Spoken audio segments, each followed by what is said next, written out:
Alhamdulillah, Alhamdulillah, wassalatu wassalamu alayka ya Rasulullah. Ashhadu an la ilaha illallah wahdahu la sharika lah wa ashhadu anna Muhammadan abduhu wa rasuluh. Rabbi shrah li sadri wa yassir li amri wahlul 'uqdatam min lisani yafqahu qawli. Rabbi zidni ilma. اللهم اجعل عملي كله صالحا واجعله لوجهك خالصا ولا تجعل لأحد فيه شيئا آمين يا رب العالمين. السلام عليكم ورحمة الله وبركاته. سورة البقرة آیات نمبر 91 and 92. پہلے تلاوت آیات. أعوذ بالله من الشيطان الرجيم. بسم الله الرحمن الرحيم. وإذا قيل لهم آمنوا بما أنزل الله قالوا نؤمن بما أنزل علينا ويكفرون بما وراءه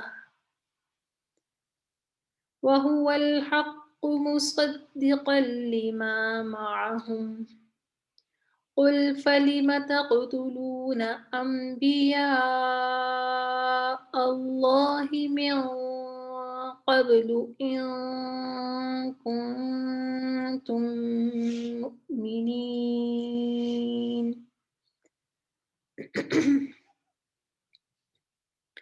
ولقد جاءكم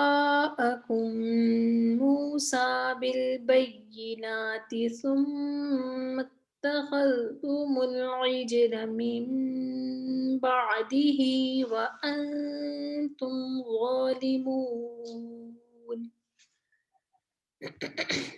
جی آیات آپ کے سامنے. ترجمہ دیکھ لیتے ہیں. وَإِذَا قِيلَ لَهُمْ، وَإِذَا اور جب، قِيلَ لَهُمْ، قیلہ جو ہے یہ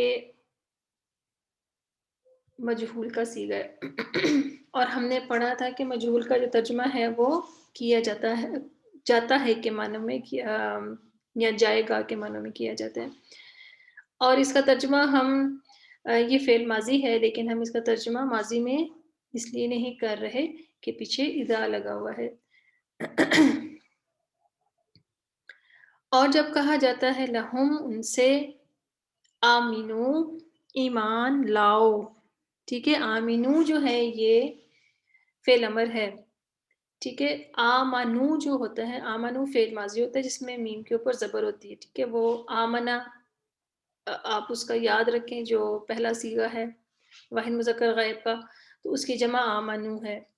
آمینو جو ہے یہ فعل امر ہے اور ہم نے اس کا بنانے کا طریقہ بھی پڑھا تھا.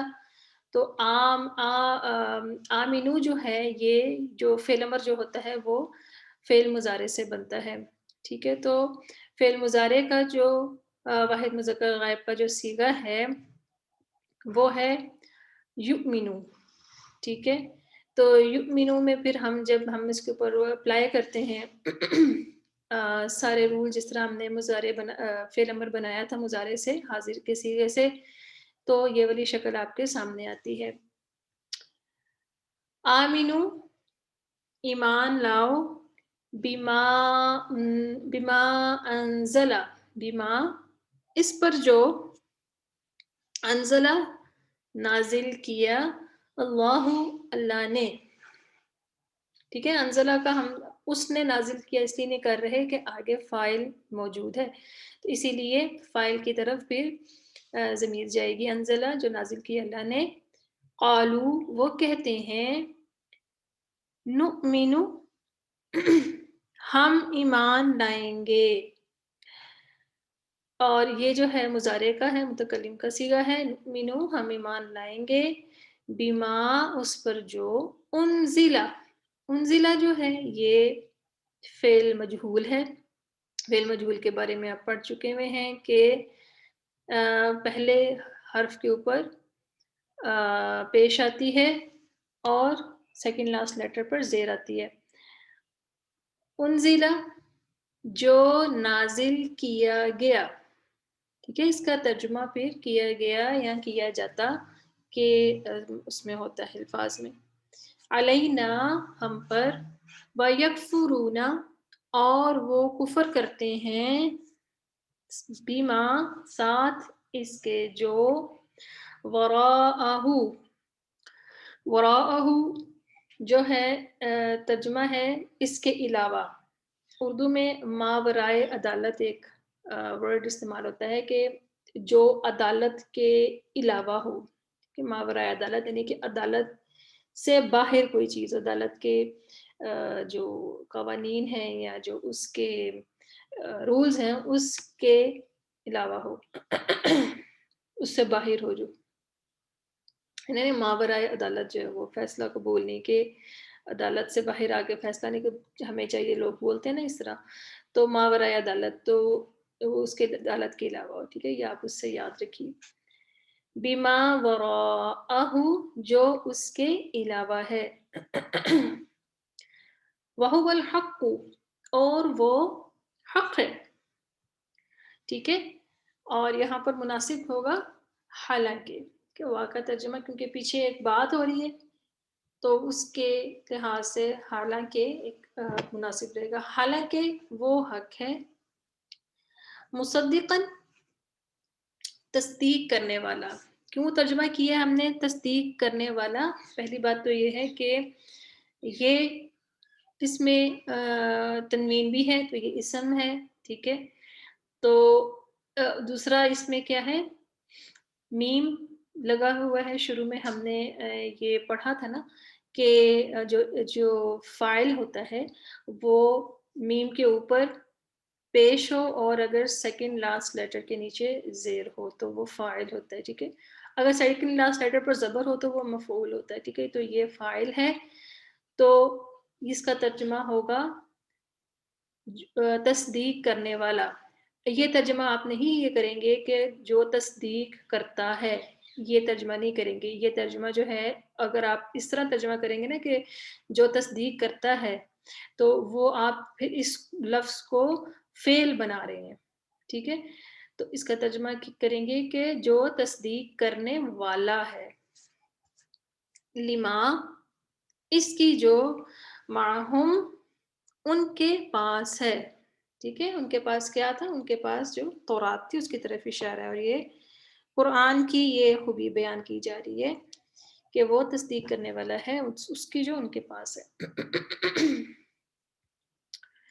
قل کہہ دیجئے، قل کہہ دیجئے. قل جو ہے یہ بھی فعل امر ہے، ٹھیک ہے. فلیما تو کیوں، فا تو یا پس کے معنی میں آتا ہے. لیما کیوں، فلیما تو کیوں، تقتلون تم قتل کرتے رہے. کیا اب دلیل دی جا رہی ہے نا کہ وہ دعویٰ کر رہے ہیں کہ ہم تو رات کو مانتے ہیں، جو ہمارے پاس ہے ہم تو اس کو مانیں گے.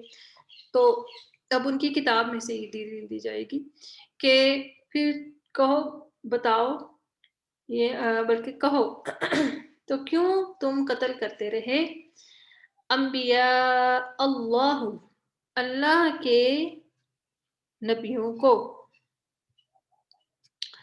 من قبل اس سے پہلے، ان کنتم مؤمنین اگر ہو تم، اگر ہوتے تم، ہو تم مؤمنین، یعنی کہ اگر تو تم تورات کو مانتے تھے تو پھر کیوں نبیوں کو قتل کرتے رہے. تورات کے اندر یہ تو نہیں کہا گیا تھا کہ نبیوں کو قتل کرنا، بلکہ ان کو تو یہ حکم تھا کہ جو بھی نبی تمہارے پاس دلیل لے کر آئے گا اس کو ماننا ہے. وَلَقَدْ اور البتہ تحقیق، جاءکم موسیٰ بالبینات، ٹھیک ہے. تو یہاں پر لانے کا معنی کیا جائے گا کیونکہ آگے جو ہے وہ اسم کے ساتھ جو ہے وہ با لگا ہوا ہے، ٹھیک ہے، ورنہ جا کا معنی جو ہوتا ہے آنا، آیا ہوتا ہے، لیکن اگر آگے اسم میں با لگا ہو تو پھر اس کا مطلب لانا ہو جاتا ہے، ٹھیک ہے، یعنی کہ فعل متعدی بن جاتا ہے فعل لازم کی بجائے۔ وَلَقَدْ اور البتہ تحقیق جاءکم لائے تمہارے پاس موسیٰ علیہ السلام بالبینات، بینات کہتے ہیں واضح نشانیاں، روشن دلائل، ثم پھر اتخذتم العجل بنا لیا تم نے بچڑے کو معبود، ٹھیک ہے، عجل جو ہے یہ بچڑے کو کہتے ہیں، تو اس سے مراد ہے کہ بچڑے کو معبود بنایا۔ من بعدہ اس کے بعد، یعنی تورات کے بعد، تورات موسیٰ علیہ السلام تورات لینے گئے تھے تو انہوں نے پیچھے سے بچڑے کو معبود بنایا تھا نا۔ وَأَنْتُمْ ظَالِمُونَ اور ہو تم ظلم کرنے والے، ظالمون ظلم کرنے والے، ٹھیک ہے، یا ظالم بھی کہہ سکتے ہیں۔ تو یہ آیات ہیں آج کی، اور بنی اسرائیل کا ایٹیچیوڈ جو ہے وہ بتایا جا رہا ہے جو ہمارے سامنے ہے۔ تھوڑا سا اس کے بارے میں جان لیتے ہیں کہ اور دیکھنے کے لیے کہ ہم کہاں کھڑے ہیں۔ تو پچھلی آیات میں بھی ہم نے تھوڑی سی یہ چیز ڈسکس کی تھی، آج بھی اس کو دیکھ لیتے ہیں کہ بنی اسرائیل کی نافرمانیوں میں سے ایک یہ بھی ہے کہ یہ انبیاء علیہ السلام کا انکار کر دیتے تھے۔ یہ خوبی امت مسلمہ میں ہے کہ ہم سب پر ایمان لاتے ہیں اور ان کی کتب کو مانتے ہیں، ٹھیک ہے نا۔ تو ہمیں تو اللہ تعالیٰ نے حکم دیا ہے، اور ہمارا جو مسلمان بے شک عملی میدان میں وہ اتنا زیادہ نہ بھی ہو، نمازوں میں بھی کوتاہی کرتا ہو، لیکن اس کے اندر یہ کانسیپٹ بالکل کلیئر ہوگا کہ وہ کسی بھی نبی کی جو ہے وہ بے حرمتی نہیں کرے گا، ان کی شان میں گستاخی نہیں کرے گا کسی بھی نبی کی۔ تو ہم سب انبیاء علیہ السلام کو مانتے ہیں اور ان کی کتب کو بھی مانتے ہیں، ٹھیک ہے نا۔ ہمارے تو اپنے بیسک عقیدہ ہے نا یہ کہ ہم نے پچھلی سابقہ کتب پر ایمان لاتے ہیں، لیکن محمد صلی اللہ علیہ وآلہ وسلم کے آنے کے بعد شریعت محمدی صلی اللہ علیہ وسلم کے ہی پیروکار ہیں، ٹھیک ہے، مانتے ہم سب کو ہیں لیکن عمل ہم رسول اللہ صلی اللہ علیہ وسلم کی شریعت پہ کرتے ہیں۔ ہم تو انبیاء علیہ السلام تو بہت دور کی بات، عام انسان کا بھی احترام کرتے ہیں، یہاں تک کہ مردے کا بھی احترام ہے، ٹھیک ہے نا۔ قبرستان میں دفن مردوں پر بھی دعا پڑھتے ہیں، اور جب آپ کو معلوم ہوگا کہ جب مسلم میت کیا جاتا ہے تو اس میں بھی کتنا احترام لازم ہے۔ یہ قرآن کا انکار کرتے تھے جو حق ہے، اور ان کے پاس موجود کتاب تورات کی بہترین تصدیق کرتا ہے، موافقت کی بات کرتا ہے، مخالفت کی نہیں۔ اللہ تعالیٰ نے جو بات کی تورات کی، آگے بھی آیات میں آپ کچھ پڑھیں گے تو اللہ تعالیٰ نے موافقت کی بات کی، جو ان میں اور ہم میں یکساں ہیں، ٹھیک ہے، مخالفت کی بات نہیں کی۔ تحریف ان کی طرف سے ہوئی تھی، تورات کے اندر جو تحریف ہوئی ہے وہ تو ان لوگوں نے کی تھی، تو قرآن اس کی وضاحت کر دیتا ہے، یعنی کہ وہ جب اس کو ریلیٹ کرتے ہیں قرآن سے تو وہ واضح ہو جاتا ہے کہ یہ کیا سچ اور کیا جھوٹ ہے، یہ کہاں پر تحریف ہوئی ہے۔ لیکن تکذیب یہ کرتے رہے، اور وہ محض ہٹ درمی کی وجہ سے ہی کرتے رہے۔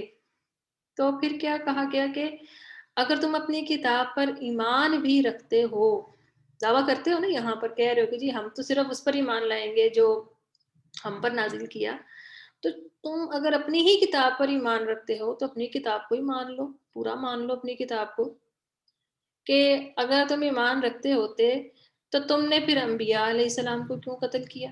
تو ایک نبی کو تو قتل نہیں کیا، کتنے انبیاء کو قتل کیا۔ اور اسی کتاب میں رسول اللہ صلی اللہ علیہ وسلم کی نشانیاں بھی تھیں، تو انہی کو ہی مان لو، واضح نشانیاں تھیں، واضح طور پہ پہچان گئے تھے۔ تم نے تو موسیٰ علیہ السلام کی شریعت کو ہی نہیں مانا، ان کی زندگی میں ہی بچڑا بنا لیے، نبی موجود ہے اور ساتھ ہی شرک کرنا شروع کر دیا۔ موسیٰ علیہ السلام سے عیسیٰ علیہ السلام تک تقریباً 1500 سال کا وقت ہے، اور پھر عیسیٰ علیہ السلام سے رسول اللہ صلی اللہ علیہ وسلم تک 621 سال، یعنی تقریباً 2100 سال بنتے ہیں کہ موسیٰ علیہ السلام کے جو دور تھا اس سے ان کو چنا گیا تھا نا، ان کو فضیلت دی گئی تھی، ان کو خلافت موسیٰ علیہ السلام کے دور میں ملی تھی، تو وہاں سے لے کے رسول اللہ صلی اللہ علیہ وسلم تک تقریباً 2100 سال بنتے ہیں، تو 2100 سال تک خلافت ان کے پاس رہی، اور تاریخ ان کی بھری ہوئی ہے کہ ان کو کس کس طرح کی پھینٹی پڑتی رہی ہے، کیا کیا یہ حرکتیں کرتے تھے۔ اب کہتے ہو کہ ایمان لاتے ہیں، یعنی کہ 2100 سال تو تمہارے جن بڑوں نے اتنے اتنے بڑے معجزے بھی دیکھے، تو انہوں نے کیا کیا کیا، تو اب یہ دعویٰ کر رہے ہو، حالانکہ تم نبی کا خود انتظار کر رہے تھے۔ اب ان ساری باتوں میں ہمارے لیے کیا سبق، کہ بنی اسرائیل کے واقعات جو ہیں وہ قرآن کے اندر بھی بہت زیادہ بیان کیے گئے ہیں، حدیث میں بھی ذکر ہے، تو ان سب واقعات سنانے کا مقصد صرف کوئی سٹوری سنانا نہیں ہے، کوئی کہانی سنانا نہیں ہے، بلکہ ان میں ہمارے لیے کیا سبق ہے ہمیں بتایا جا رہا ہے، کیونکہ وہ سابقہ وہ امت تھی جو کہ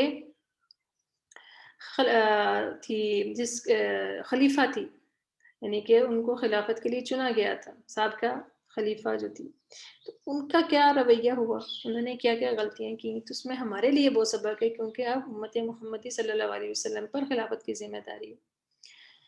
تو ہمارے لیے کیا سبق ہے؟ پہلی چیز کہ ہم قرآن پر ایمان لاتے ہیں، کہ پہلی بات ہے کہ ہم اس کو حق مانتے بھی ہیں کہ نہیں مانتے، دوسرا یہ ہے کہ کیا ہم اس میں سے پک اینڈ چوز کرتے ہیں یا ہم اس پر ایز اے ہول ایمان لاتے ہیں۔ اس کو ماننے کی دلیل کیا، اگر ہم یہ دعویٰ کرتے ہیں کہ ہم ایمان لاتے ہیں تو پھر کوئی دلیل بھی تو ہمیں دینی ہوگی نا، تو دلیل کیا ہے کہ کیا ہم اپنے عمل سے ثابت کرتے ہیں، کیا ہمارا عمل جو ہے وہ قرآن کے مطابق ہے۔ وہ انبیاء علیہ السلام کو قتل کرتے تھے، تو ہم اپنے زمانے میں علماء کرام کا قتل دیکھتے ہیں، ان کی عزتوں کو اچھالتے ہوئے دیکھتے ہیں، ٹھیک ہے نا، فرقہ بازی کی وجہ سے علماء کے قتل جو ہے وہ ہسٹری بھری ہوئی ہے ہماری، اور عزتوں کو اچھالنے والی بات جہاں تک ہے تو وہ تو ایک معمولی چیز ہوگی ہے کہ صرف مولوی کہہ کر ہی اور داڑھی کا مذاق اڑا کر اور جو کوئی کسی بھی بات کو کوئی غلط رنگ دے کر اتنا زیادہ اچھالا جاتا ہے کہ اس کی بیس پتہ ہی نہیں ہوتی، تو یہ بھی معمول ہے۔ وہ تورات کے بعد مشرک ہو گئے کہ آج امت مسلمہ میں شرک نہیں ہے، ہم شرک کی مختلف شکلیں بھی دیکھتے ہیں، انشاءاللہ تعالی اللہ تعالیٰ نے توفیق دی تو کتاب التوحید جو ہے وہ اس کا جو ایک دور جو ہے وہ میری خواہش ہے کہ آپ لوگوں کے ساتھ کیا جائے، کیونکہ توحید جو ہے نا وہ اصل ہے، توحید اصل ہے، اس کے اندر بے شمار چیزیں ہیں کہ ہم یعنی کہ آخری زمانے میں یہ بھی کہا گیا نا کہ صبح کو انسان مومن ہوگا، رات کو کافر ہوگا، تو معلوم ہی نہیں ہوتا کہ کہاں کہاں شرک جو ہے وہ ہماری زندگیوں میں، ہمارے گفتگو میں سرایت کر گیا ہوا ہے، ہم اس کو نہ جانتے ہوئے بھی جو ہے نا ہماری زبانوں سے یا من سے ایسی چیزیں ہو جاتی ہیں جو کہ شرک اس میں آتی ہیں۔ تو انشاءاللہ تعالیٰ اللہ تعالیٰ سے دعا ہے کہ وہ اس چیز کے لیے بھی وقت ہمیں یہ موقع دے اور ہمیں یہ توفیق دے۔ تو ہماری بچت جو ہے وہ صرف رسول اللہ صلی اللہ علیہ وسلم کی دعا کی وجہ سے ہوئی بھی ہے نا، جو آپ صلی اللہ علیہ وسلم نے دعا مانگی تھی کہ ایک ہی دفعہ میں ساری امت جو ہے وہ ہلاک نہیں کی جائے گی۔ پھر ہمارا تعلیمی نظام جو ہے اس کی کچھ وجوہات ہیں کہ وہ بھی کافی حد تک جو ہے موجودہ تعلیمی نظام جو ہے وہ دین سے دوری کا باعث بن رہا ہے، حالانکہ وہ ضروری بھی ہیں بہت ساری چیزیں، لیکن جب ہم سائنس کو یا ہم اللہ تعالیٰ کی نشانیوں کو جو آیات لیکن آیات دو طرح کی ہوتی ہے نا، کونی اور شرعی، تو آیات کونیہ جو ہے جو پھیلی ہوئی ہیں کائنات میں، جب ہم اس کو اللہ کی پہچان کے بغیر، اللہ کی معرفت کے بغیر جب ہم اس کو سیکھتے ہیں تو پھر ایک عجیب نسل جو ہے نا وہ وجود میں آ رہی ہے، جس کا جو زیادہ رجحان جو ہے نا پھر وہ ایتھیزم کی طرف ہے۔ تو ان چیزوں میں بہت زیادہ جو ہے ہمیں توجہ دینے کی ضرورت ہے، اور ہمیں ان ساری چیزوں کو علوم ضرور سیکھنے چاہیے، ضرور بہت ضروری ہے، لیکن اس میں اللہ کی معرفت جو ہے وہ ساتھ ساتھ موجود ہونی چاہیے، کیونکہ اللہ تعالیٰ کا وعدہ تو یہی ہے نا کہ انتم اعلون ان کنتم مؤمنین، کہ اگر تم مومن ہوگے تو تم ہی بلند ہوگے۔ تو اگر آج امت مسلمہ کے اوپر یہ ایسا وقت ہے تو پھر یہ بھی دیکھنے اور سوچنے والی بات ہے کہ پھر ہم کچھ ایسا کر رہے ہیں جو نہیں کرنا چاہیے، اور کچھ ایسا نہیں کر رہے جو کہ کرنا چاہیے۔ تو ایک عالم کا ہلاکو خان سے مکالمہ ہوا تھا، کسی جگہ عالم کا آتا ہے، کسی جگہ عالم کی بیٹی کا آتا ہے، اس طرح سے پورا ڈائلاگ تو میں نہیں بتاؤں گی، مفہوم سا اس کا بتا دیتی ہوں کہ اس نے یہی پوچھا تھا کہ تم لوگ اپنے آپ کو حق پر کہتے ہو اور اللہ تعالیٰ نے چنا ہے تمہیں، اور وہ سارے جو دعوے بتا کے، تو پھر تم لوگوں کے اوپر یہ وقت کیوں آیا جو ہلاکو خان نے جو کیا تھا۔ تاریخ جو ہے وہ آج بھی اس کو جو یاد رکھتی کہ جس طرح سقوط بغداد ہوا تھا۔ تو انہوں نے کہا کہ پھر ہم تو نہیں مانتے، مطلب اس نے کہا کہ ہم تو مانتے نہیں ہیں، تو پھر ہمیں کیوں غالب کر دیا اللہ تعالیٰ نے، کہ تم لوگوں کو کیوں نہیں کیا اگر تم اتنے ہی سچے تھے۔ تو پھر انہوں نے یہی جواب دیا تھا نا کہ جب ہمارے اندر وہ سارے عقائد کی خرابی آ گئی، اور مطلب یہ سارے جو احکامات ہیں اللہ تعالیٰ کے جب ہم نے بھلا دیے، تو پھر جو انہوں نے مثال اس طرح سے دے دی تھی کہ جب کوئی بھیڑ جو ہوتی ہے، جب کوئی بکری یا بھیڑ اپنے ریوڑ سے علیحدہ ہوتی، جدا ہوتی ہے، تو اس ریوڑ کے جو دائیں بائیں جو کتے ہوتے ہیں وہ اس کو بھونک بھونک کے اور اس کو ڈرا کے نا اس ریوڑ میں واپس بھیجتے ہیں۔ تو ہماری بھی وہی مثال ہے کہ کیونکہ ہم اپنے مرکز سے، اپنی جو ہماری جو ہے اس سے ہم علیحدہ ہو گئے، تو جس کی وجہ سے اللہ تعالیٰ نے تم لوگوں پر ہم کو چھوڑا، کیونکہ جو کچھ تم لوگوں نے کیا ہے، تو پھر اس کے بعد ہی جو مسلمان جو ہوتے ہیں وہ ایسی جب ان کے اوپر سختی آتی ہے تو پھر ان کو اللہ یاد آتا ہے اور پھر وہ اپنے دین سے جڑتے ہیں۔ تو بہرحال یہ ہسٹری کے اندر یہ ساری چیزیں موجود ہیں، اور آج بھی امت مسلمہ کا یہی حال ہے کہ وہ مصیبت آتی ہے تو پھر اللہ فوراً یاد آ جاتا ہے، لیکن پھر افسوس یہ ہوتا ہے کہ وہ پھر جتنی جلدی یاد آتا ہے اتنی جلدی بھول بھی جاتا ہے۔ تو بہرحال اچھے وقت میں ہمیں اللہ تعالیٰ کے ساتھ اپنا تعلق بنا کے رکھنا ہے، کیونکہ تب ہی ہم برے وقت میں بھی اس کو یاد کر سکیں گے۔ تو جی یہاں تک آپ لوگوں کا آج کا لیسن تھا۔ آپ لوگوں سے آیات جو ہیں وہ تھوڑی سی آج سن لیتے ہیں۔ جی میں آپ لوگوں کے مائکس انمیوٹ کر رہی ہوں، اگر آپ لوگوں میں سے کسی نے کوئی بات بھی کرنی ہے تو وہ کر سکتا ہے، اور جو لیسن سنانا چاہتے ہیں وہ اپنے ہینڈ ریز کر لیں۔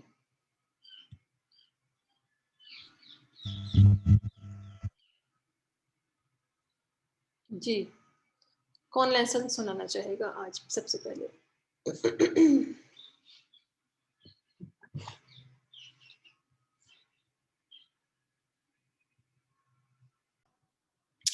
دعا کے ساتھ ہم کلاس کا اختتام کرتے ہیں۔ ربی یسر ولا تعسر وتمم بالخیر، سبحانک اللہم وبحمدک، نشہد ان لا الہ الا انت، نستغفرک ونتوب الیک۔ السلام علیکم ورحمۃ اللہ وبرکاتہ۔